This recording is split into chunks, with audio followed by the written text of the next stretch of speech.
Shimshon. Who's the Zera Shimshon? Never heard himself. The Rosh Yeshiva never heard the Sefer. Who's the Zera Shimshon? So, and he was telling him a Rosh Yeshiva with this bark with a real brand with excitement. So he wants to find out a little bit more about it. So the man that told him about it is interesting. I said it was in Canada. Somebody walking by, and he points and he says, "You see that man is walking by?" I'll tell you again his name. His name, it says, is Reuben. He says Sharf. His name is Reuben Sharf. And Reuben Sharf, he says, he's somebody who lives in Bar Park, Brooklyn, and he was instrumental in the original publishing of the Sefer after many, many years ago. This Reuben Sharf. So this Rosh Yeshiva hears about this Reuben Sharf. So he goes over to him and asks him about the Sefer. The first time he ever heard of it. He's sitting at the wedding, somebody told him about it. The man, Reuben Sharf, walks by, so he wanted to find out a little bit more about it.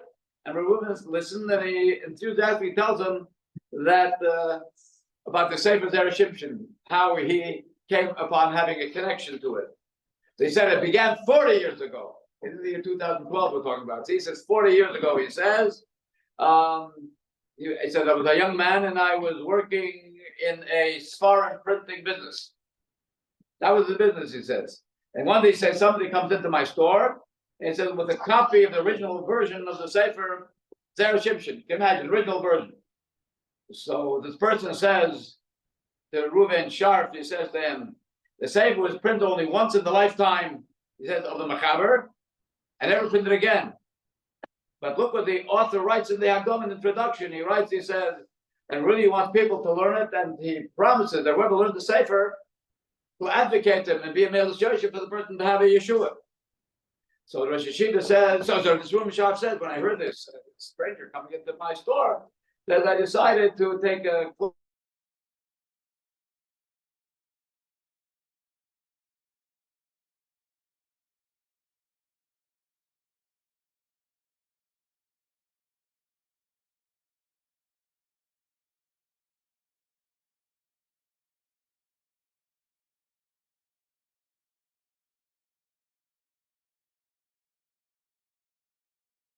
money. So he says, this Reuben Sharf says, so I visited, he said, a friend of mine, and I asked him for the money. It turned out to be something like $5,000, which was a lot of money. He said, maybe you can help me out and to be the contributor to print the Sefer. So he wanted to know why. He says, why should I never heard the Sefer, he says, this person. You want me to be a donor to republish the Sefer? Never heard about the Sefer. So he says to him that, listen, he says, the Machaber said that whoever will be responsible, right, take upon himself to publish the Sefer, that he'll be able to have the merit of having many, many Yeshuas and many, many Schusim as a result of that. So if you sponsor the Sefer, possibly the bracha of the Zera Shimshon will come true. So he agreed. So he gave me the money and said, and I was blessed, and he was blessed with a child within that year, that person. Okay. So now said Reuben Sharf, not finished. So now he said, now I have the money. Then I have to publish it.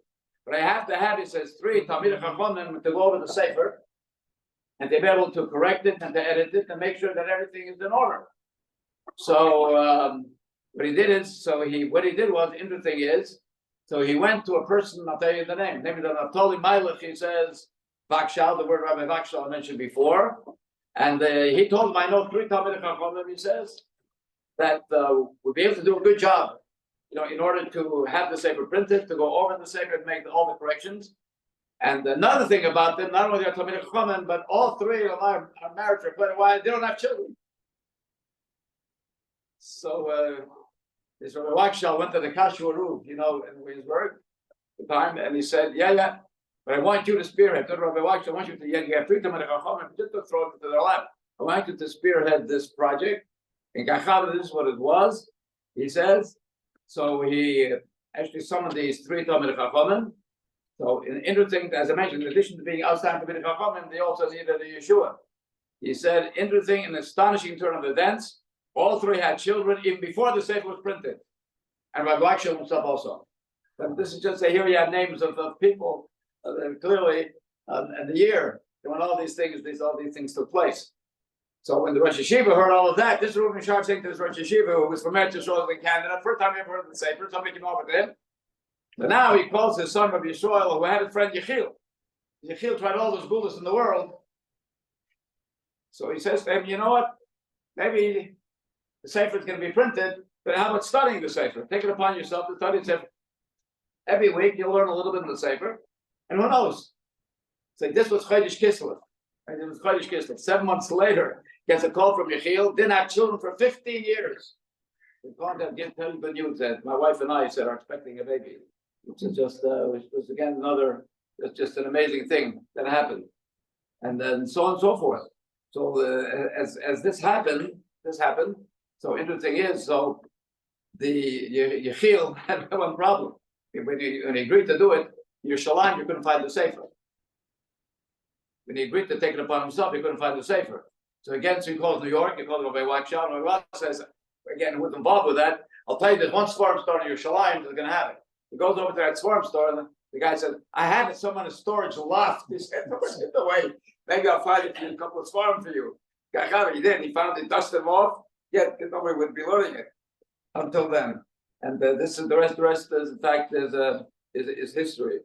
So I had a child. So upon him, so this is a little bit, just to give a little bit of an idea of the Sefer. Just one thing, which one more the good. So Rabbi Yisrael, by the way, who is the friend of this Yechiel, again, this Yeshua that happened to his friend, was married for 15 years, the children. So he calls up, and you want to know the name now. He called the Yid in Brooklyn by the name of Benjamin Pashkis. Pashkis, he hears this and blew his mind. So Rabbi Yisrael and Benjamin Pashkis, they are the headquarters to this day of making sure that the Sefer Zera Shimshon, he was the one, the Sefer that got today. That's where I think Glazer actually got in touch with Benjamin Pashkis to get the Sefer. All the sets. I think give us a little bit of a discount. That also. And he's the one, by the way, every week there is newsletters coming out on the Parsha of Zera Shimshon. Mentioned some of it over here. It's driven with some of our good Sephardi friends. And by the way, they're published in English, they're published in Hebrew, and they're published like in Yiddish. And I think in French also, many languages. So this is the situation. And so on and so forth. All right, so maybe we should do a little bit of learning also. Okay, now here's the story. This Sefer is different than all the other Svarim that we learned till now. And the reason is all the other Svarim, you learn straightforward. Zera Shimshon has many different Torah on the Parsha. 10, 15, 20. Not charged on all of them. And sometimes not even possible to learn a complete whole Dvar Torah because it's very long also. Sometimes. Not very long. But what you have to do is first of all pick some of many, pick one or two, and then actually sort of like shorten it according to the time that we have available. So we're doing like this now. We're learning parts of Vayera. That's what we've been thinking to. But in parts of Vayera, the first piece that we want to do, that happens to be, there's enough of parts of Vayera. There's something very interesting piece.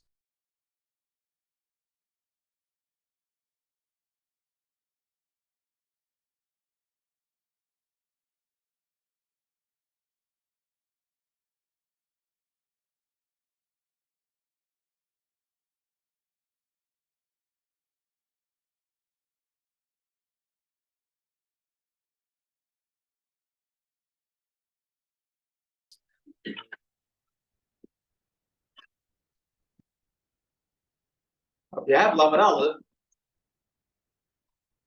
then what you have to do is go to the left-hand column. But it can be hard to find, brother. Oh, yeah, I'll say it's hard to find.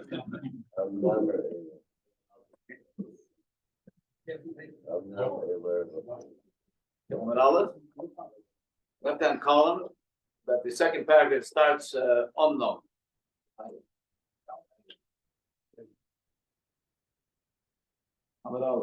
Okay, starts with unknown. It's on the third line, but agav. Okay, see how we're playing musical chairs here with this. Okay, Lamed Aleph, it's the left-hand side. Second paragraph starting Omnom Adayin Yesh L'Dagdik, but we don't want to do that. We start from the third line, but agav. Okay.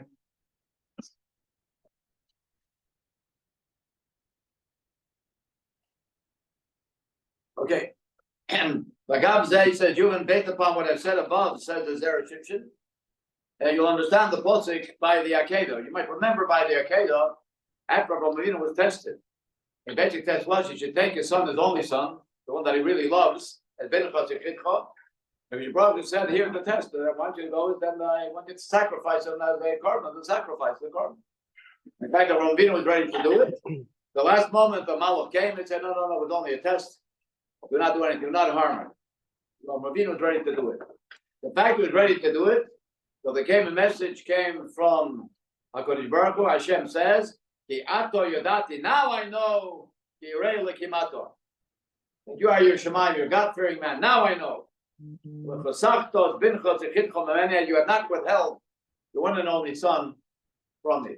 Okay, that's the posture. We all know that posture. The Zera Shimshon asks a number of questions. The question, first of all, the first thing he said, the first difficulty is, Ma, what does it mean? Ki ato yodati. Now I know your Shemaim. Avraham Avinu was doing mitzvahs all the time. Avraham was doing mitzvahs all the time. So what does it mean? Ki ato yodati. Now, as a result of this particular test, now I know that you are your Shemaim. So like common mitzvahs, umaisim toivim mos Avraham. Avraham did many mitzvahs. Many maisim toivim Avraham Avinu did. And the teretz of Mefarshim you do. I said, whatever the Mefarshim say, no, but he would like to offer another teretz, another answer. That's one question. Boy, the second question is Mahu. He says, what is the lashon, the expression, Hai mimeni domakro? Because brother said, I realize that you are your Shemaim. You have not withheld as binchas yechidcha. You did not withhold mimeni from me. Why do you have to add the word from me? It's clear enough to say, I realize your Shemaim, that you have not withheld your son. We know because Rabbi asked him to sacrifice him, and now you did not withhold. What do you have to say, mimeni?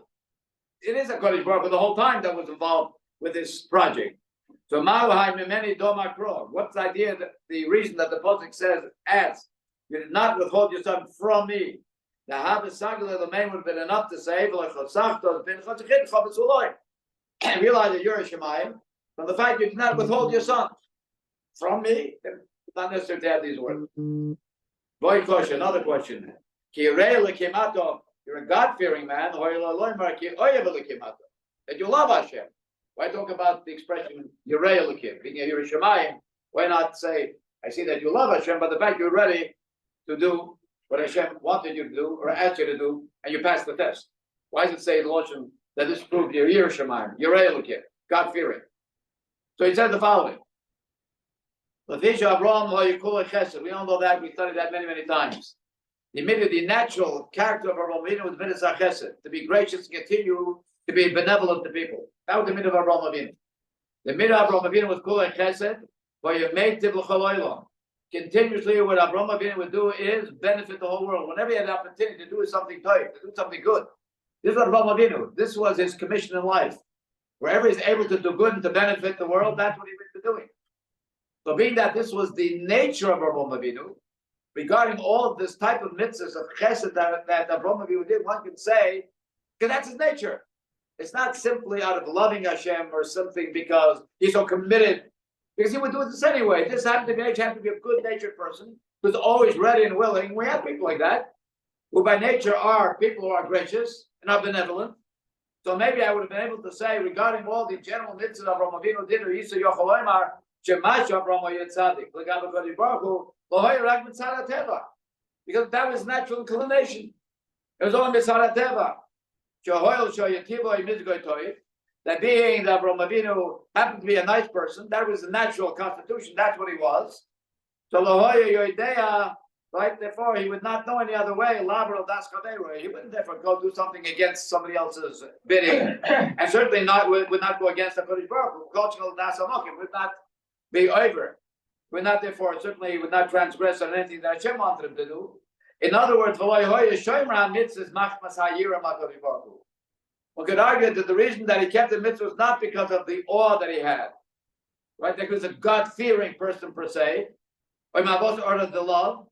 And if that's the case, that situation, so maybe it doesn't deserve any major reward for his actions because doing something that's simply natural, second nature. or first nature. This is what he is. So what does Hashem do? Hashem wanted to show and to prove what Ravim is doing is not because this is his nature, because this is something that he's inclined to do anyway. Because Rabbi gave him a test which is totally against his nature. L'chein HaKadosh Baruch Hu, he says, therefore came HaKadosh Baruch Hu, came Hashem.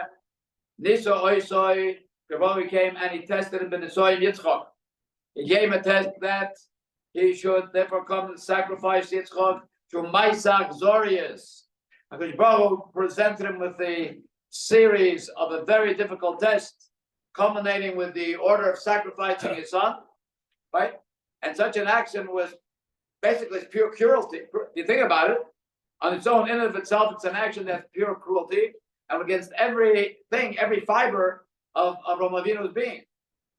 And Mamela being that Avraham Avinu, now when Baruch saw that anyway, that even though this was the type of a commandment, this is the type of a mitzvah that he was doing, which was totally against his nature, and yet Avraham Avinu not only did it, but he did it with excitement, he did it with exuberance, he did it with hesitation, he did it with full commitment. That truly shows that Avraham Avinu is a God-fearing man. He's a true Yerushalayim. So this certainly proves this clearly was an indication that whatever Avraham Avinu did, now, not this is an indication even on the other things. Till now, all the other things that he said, one would be able to argue they don't, because that's part of his nature. That had nothing to do with being fully committed to Kadosh Baruch Hu. But now that he did something which clearly against his nature and did it with such full commitment and no procrastination, and so we don't have time, maybe we'll do it later, maybe we'll do it tomorrow, after tomorrow. He went right immediately, he went to do the task and do the bidding. Right, it was a 3-day distance, and he started out right away. So now this is Hoichiach, because Gemara says many times, so he felt the pillow, so the end shows him the beginning. So what Avraham Avinu did till now is not simply because it was his nature. It might have been his nature also, but the fact that he did was not simply because that was his nature. It was a mitzvah from Hashem. That was his main reason that he did it. The Ran did that proves. It proves now that everything Avraham Avinu did, even until that point, was not simply because of his nature, but rather because of the fear and the love that he felt for Hashem, which was embedded in his heart. It was Tekur B'liboy, and his neshama. So Mamela, this is now we understand what the Pasuk is saying, that after this particular test, when he passed this test, now I know. Till now, one could have argued could be different reasons. You did it simply because Sarateva. This was simply because this is what you do. This is your nature. This is your nature character. This is what you are. Your nature to do chesed, to be benevolent, to do good deeds, and so on and so forth. But now I see that you did something which totally against your nature. So now we become aware. It's because of me you're doing it. That's why the mimeni. So till now, the other things, all the myths that you might have done till now, maybe it was not because of mimeni, not because of me. And now we see whatever you've done is mimeni. It's because of why? It's because the tzivah of HaKadosh Baruch Hu, because the commandment of Hashem. Which means to say is Shazehu Ois Emes. This now becomes to be a true sign. The Chomash Yosi, so whatever you've done even till now, everything did now with all it says was because you've done it for the intense desire to honor the Creator, to honor Hashem. But for this reason now again to explain that the Torah used the Lashon Mimeni, from me, expressing that what? That all of Avraham Avinu's actions, whatever Avraham Avinu did, was taken on Hashem's behalf. That's why he was doing it. That's what he was doing it. And whatever Hashem would ask him to do, that is the reason that he did it. No matter how difficult or against his nature might be, that he served Hashem with all of his heart and neshama, and not because of his nature. Okay? But this again is a small piece of a long essay. We took out this, and we have now a full, complete idea, which was formulated. But disregard us, even though we're not doing what's above that, we're not going ahead further. Okay, that's one. They want to do, and that's one more shtickle, also a short shtickle. And this is the Parshas Vayera. As a matter of fact, you go back now, go back to the Parsha of the week. This is going to be on Daf page Resh Yud Zayin. Okay, Parsha Vayera, Resh Yud Zayin.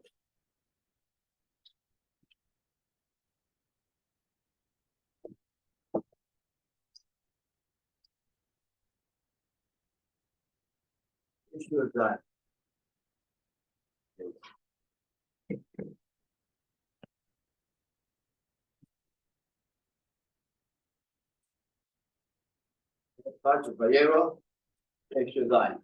Now, look on the right on top of the page, on the right side. All we need is first to psukim, then we go to the left column, because we're not doing again the whole thing. Just what we need to figure out. The psukim are, as he points out here, supposed to get indicated. What happened after the Akeda? Because Rabbi says to him, Yato Yidati, you're like him, because Rabbi gave him a bracha.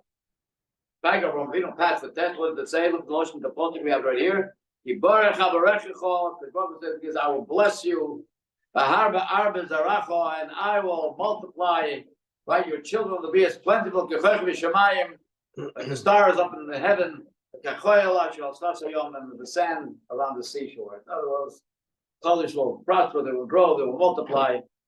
Hashem gave a bracha to Avraham Avinu, but in fact, this was after the Akedah. You know the lotion is ki barech avarecha. This is a double lotion. Ki barech avarecha. It means I will duly bless you. But what's ki barech avarecha? To go down to the left column, second paragraph, va'adayin. It will be va'adayin. Okay, left column, left hand column, va'adayin. So marked letters, you'll be able to see it. At the beginning of the paragraph. All right? Okay. Va'adayin Torah beer. He says we still have to understand, because he explained something before that. That's what it said still, but we're not interested because still just what's coming out. It says still careful shall baruch habarecha. What is the double ocean? I will bless you, right? I will.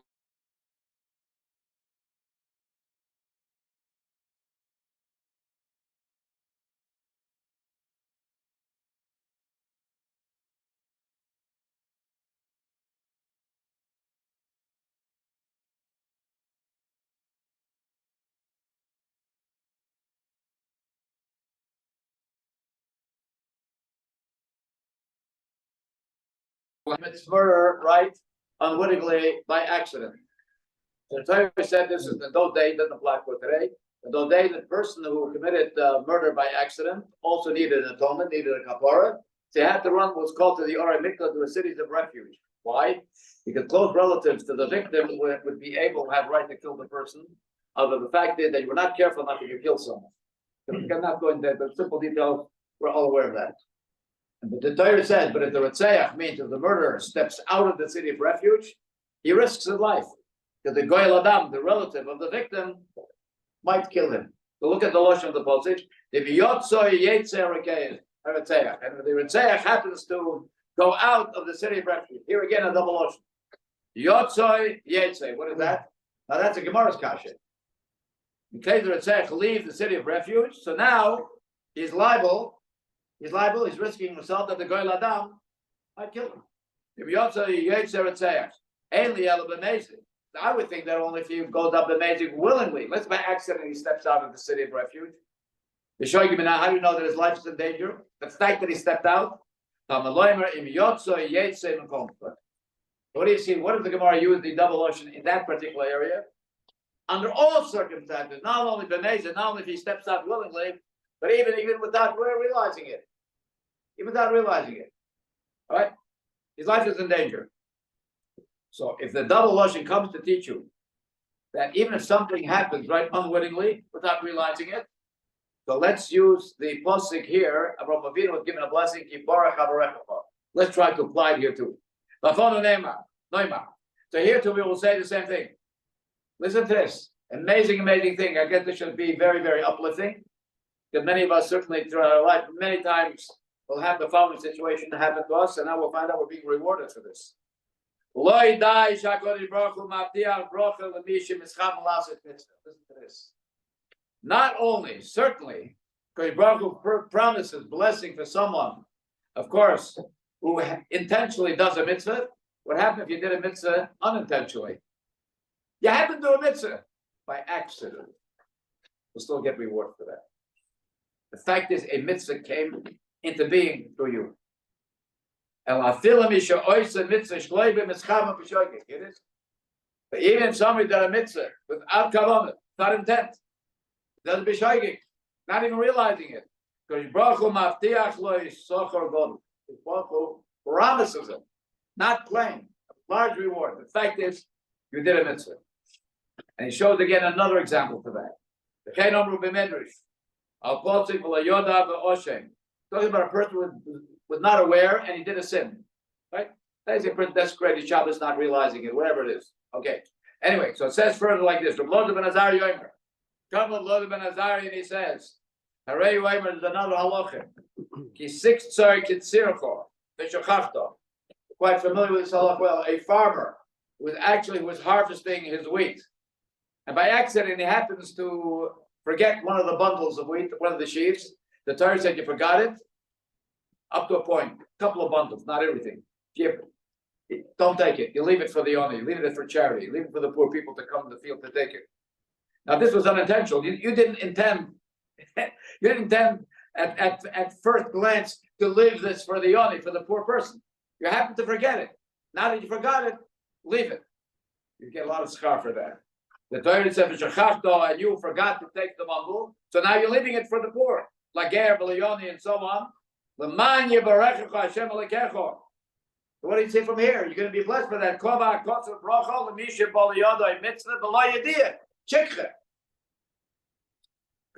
Right? Designated brother, even someone who did a mitzvah without even realizing it. So now, there's another look. I want to imagine the following. Let's say you're walking on the street.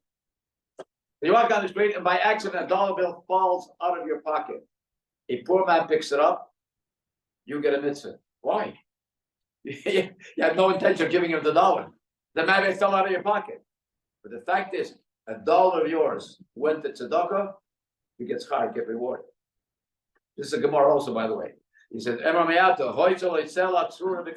person, let's say, had a seller, he had a coin, was wrapped in a kerchief, and it fell from him. But only and a poor person happened to find it in his partner's book and happened to use it. He says, like the other one who forgot or left a bundle, right? And the owner therefore takes it because he forgot it, gets char for it.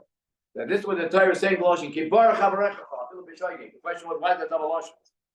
Why is it double lotion? The lotion, do we have this lotion? The double lotion to say that even if it happened without knowledge, not being aware, you can be zoyshka to have broken. The fact is, the mitzvah came out of your, right?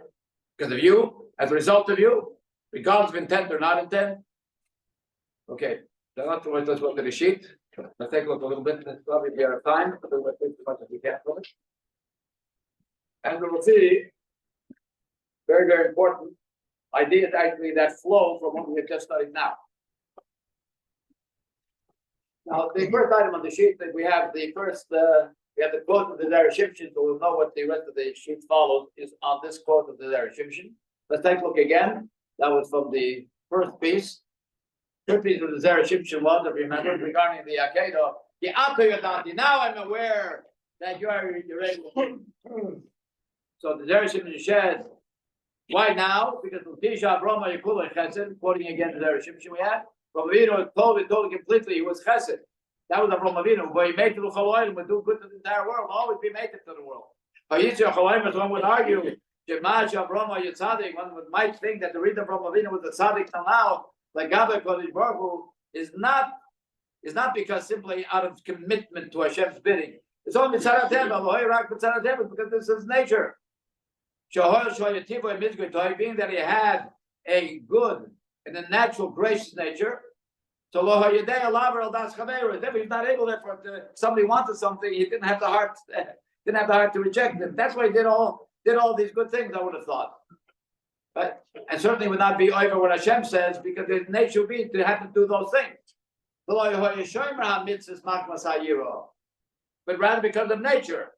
But now that we gave him the test to sacrifice Yitzchak, which in and itself, if not for that, it was really an act of cruelty, totally against the nature of someone with benevolence, someone who wants to do chesed, committed to chesed. Yet he did it, was ready to do it. Now we see that Yerushalayim. Fine. So you see, the idea is the height of serving Hashem is when you break your desires, when you break your nature. That's the highlight. And that's the highest reward. Come the word of the Vilna Goyim. You look at number 2, okay, the word of the Vilna Goyim. The Vilna Goyim said the following. This is in this Perishah Mishle. 2 lines we have over here. Vilna Goyim says, Kima Shodam Chai. You know why a person's alive in this world? Why were you created? Why were you created? In Lishbar, he says, Hamidah.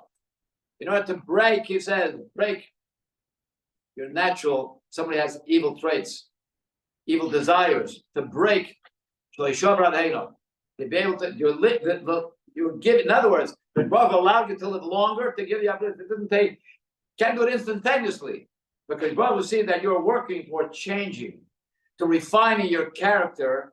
Of course, see that you're doing it takes a while. So because Baruch extends your life.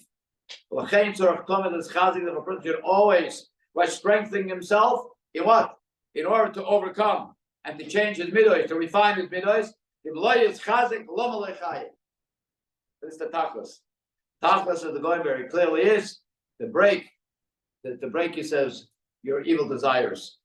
That is the type. That is, we all have desire. Not always everything is in tune with what's right. It's only human nature, what we have within ourselves. But that is actually, that would make a human being above an animal. An animal does not have any free will. So when somebody once asked, what do you mean an animal does not have free will? It has free will. Animal eats when she wants to eat, doesn't eat. Animal sleeps when she wants to sleep. Animal walks when she wants to walk. Also has free will. She does not have free will to go against her nature. That's not called free will. Human being has free will. You are able to do things which is against your nature. If you understand this is the right thing to do. You cannot do it, you shouldn't be doing simply because your body wants to do it. There's always a tension between the intellect and between the emotion. The emotion wants one thing, but the intellect says, no, it's not right. Sometimes this side wins, sometimes the other side wins. But that is why you're here in this world. To be able to break your desires. Let's see the next piece, number 3. Look again, another Goy, also Michelin. The Goy gives an answer. What's the proper advice a person really wants to work on breaking his desires? So the Goy says the following: a person really wants to break his desires. If you can try right away, instantaneously, to abstain completely, like cold turkey, he says it's not going to work. If you're going to jump to the other side, and you're going to go to the extreme other side, and doing the opposite what you're accustomed to doing, maybe for a moment it might work. It's not going to be sustainable. We'll not be able to change your nature by trying to immediately do things against it. The way you work it is little by little. Matmon. You distance yourself from that which is not right a little bit. Then again a little bit more. Until you reach yourselves to the desired destination. The way you want to arrive. But he says, until be able really to stand on their to be on the right path, be doing the right thing.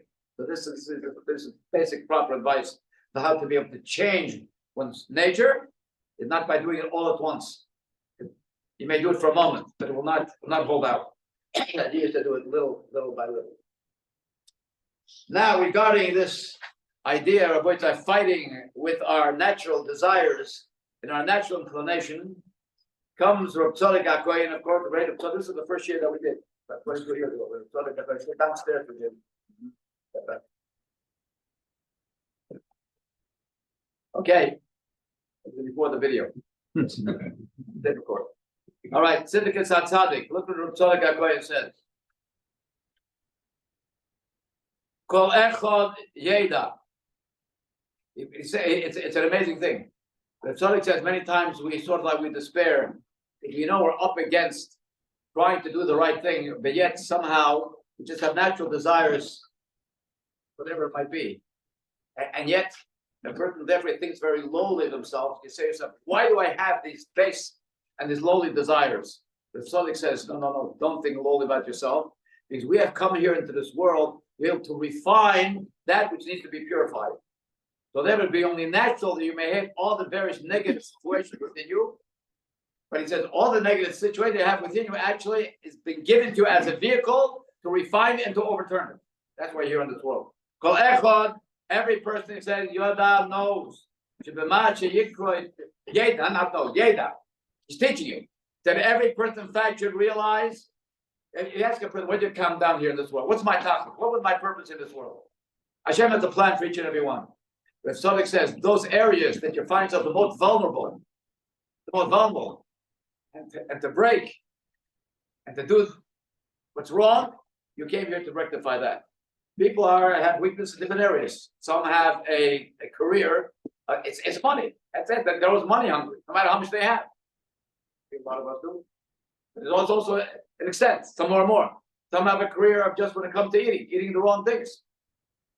I don't talk about health-wise, non-kosher things, simply because it's not kosher, but simply because he has a strong desire to. I can't refrain from it.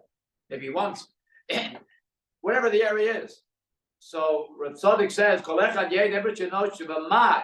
area, those areas that you found the most difficult to overcome the Yetzer Hara, that's the Kli Muchen. That happened to be the vehicle. You have, because Baruch gave you the wisdom, you have to realize Hashem also gave you the ability. We don't realize it. Because you see it's hard, we see it's difficult. So we think it's not manageable. So it's just the opposite. Those areas that you find the most difficult to overcome, those are the areas that is your tachlis. That's your purpose in this world, to refine it. And Hashem has given you those powers, but you have to reveal it and to bring it out from the inside. He said those are the kiyim, the zachim etloy. Those are kalim that Esher can be to be purified. Ubedvarim, he says, shehir belif shoyabehem.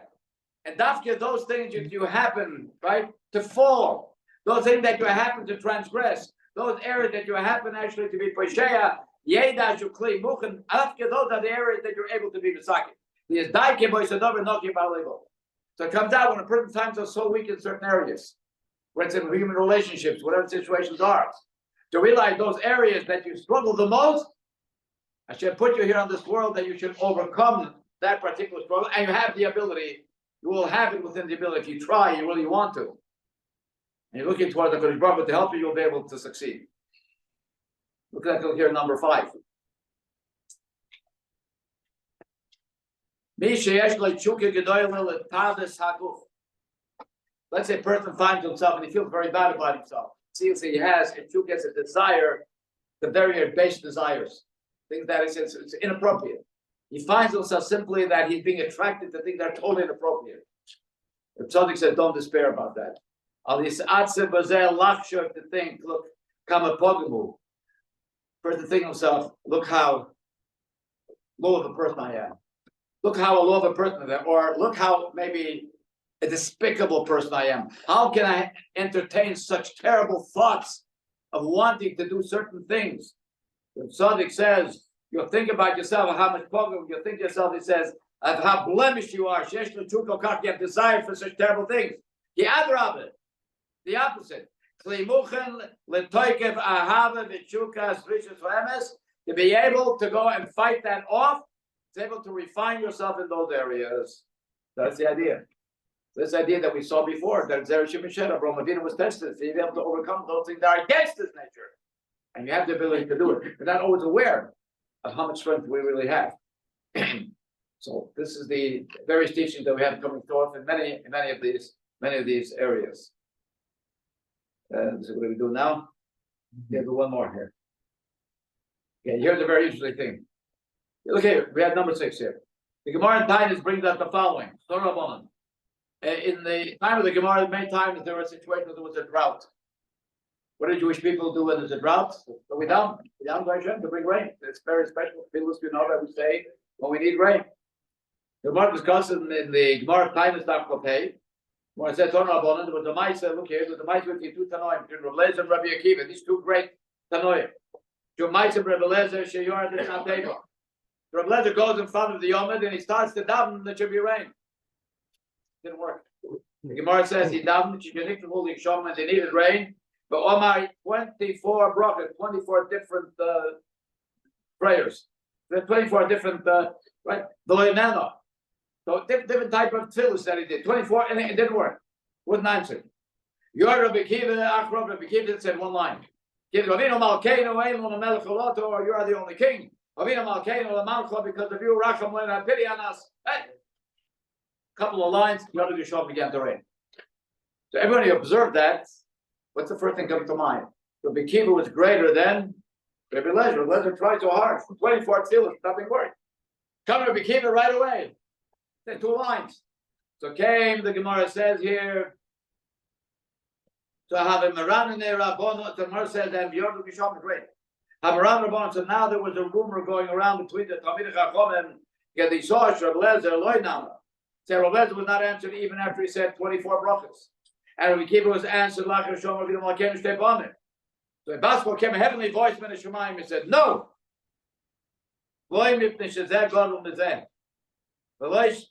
It's not because one was greater than the other, but there's a certain character trait that one had, the other didn't have. So translated literally, then we'll say the troop shot. So the Gemara said the difference was, why was Rabbi Kiva answered and Rabbi Lezer was not answered? Simple translation is, the Gemara talks many times that a person, if somebody embarrasses you, or somebody says or misspoke, do not answer back. Overlook and not keep quiet. Quiet, because one word leads to another, then becomes to a big fight. Somebody says something to you, just go back, go further. Maru Medoisa means able to overlook your hurts. But Gemara says, Rabbi Kiva, his tefillahs were answered because he was great. He had the midah of Mabra Medoisa. He was able to overlook if somebody actually hurt him. And Rabbi Lezer did not have that midah. Well, if that's the case, then Rabbi Kiva was greater than him. Kiva had a midah that Rabbi Lezer did not have. What did the Gemara say? It's not that Rabbi Kiva was a great Rabbi Lezer. Rabbi Kiva had the midah of Mabra Medoisa. He was able to, right? He was refined in his character. He was able to overlook his hurt. So that itself is a difference between the two of them. Look at the Kasha beer. The other Salantra after Kasha also. But Zera beer. He gufa malosa Rabbi Kiva. So Rabbi Kiva does have a milah. So it does have an edge. He's a step up. Shemabra Medoisa. Was that gufa? Zeh godel. So how he is greater then? And then the question is, talking about these great tzaddikim, and you think Rabbi Lezer did not have the midah of Mabra Medoisa? Think Rabbi Lezer did not have the midah? Think we start and somebody we just answer back and forth. You can be sure Rabbi Lezer also was the Mabra Medoisa. What does it mean? He was the Mabra Medoisa or not? So we'll get the pshat. It's a beautiful pshat. Number 7, the base of the king. Basically, the Mabit. The Mabit lived in the 1500s. Rabbi Sai. He lived in Sfas. And he was one of the great poskim of the time, the generation, and he corresponded with the Radbaz, who was Rabbi Mitzrayim at that time. Also, Betzalel Ashkenazi was the Shittim Kebetzes. He also corresponded also with the Al-Shech HaKodesh and so on. He was the best of the Beis Yosef of Yosef Karo. They disagreed a lot, by the way. And when the Beis Yosef was nifter, Rabbi Yosef Karo passed away, then he became the Rosh Bezdin. He became the head of that, taking the place of the Beis Yosef. And his kever, by the way, anybody go to Tzfas, we see the Arizal, you see the Beis Yosef, see the Mabit's kever, Mamish is right there as well. Mabit. Anyway, they wrote a sefer, Shar Tshuva is Mabit, based on the kever of Mabit, Shar Tshuva. El Shazeh Mabra Medoisa, V'zeh Eina Mabra Medoisa. He had another pshat, what that means. Sheti HaKavon B'kiva Mabra Medoisa, what that means. There's certain people who have an inclination of doing good. That's the nature. Some people, but are calm people, don't get angry. It takes a lot to get them angry. Some people have to be generous people. They have an open hand. Some people basically are the opposite. They are stricter. They are stingier. They don't have what you call such a good heart. So depends what type of nature you have. Rabbi Kiva, Chazal said the Mabit. Rabbi Kiva, the way he was born, before at the age of 40, after the age of 40, he was an Amoritz. That had something to do with his birth as well.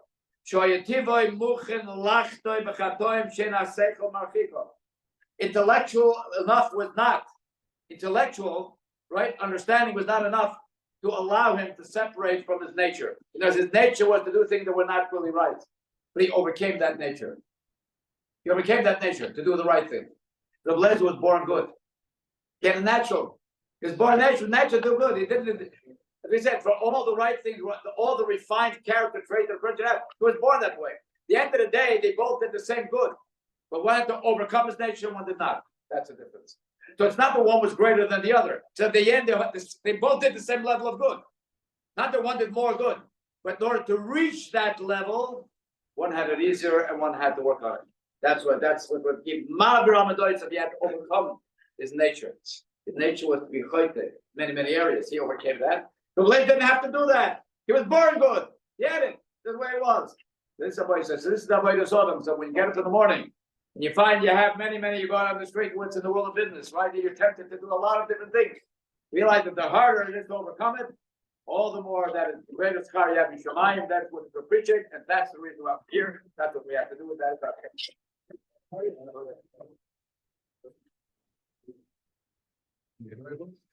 All right. I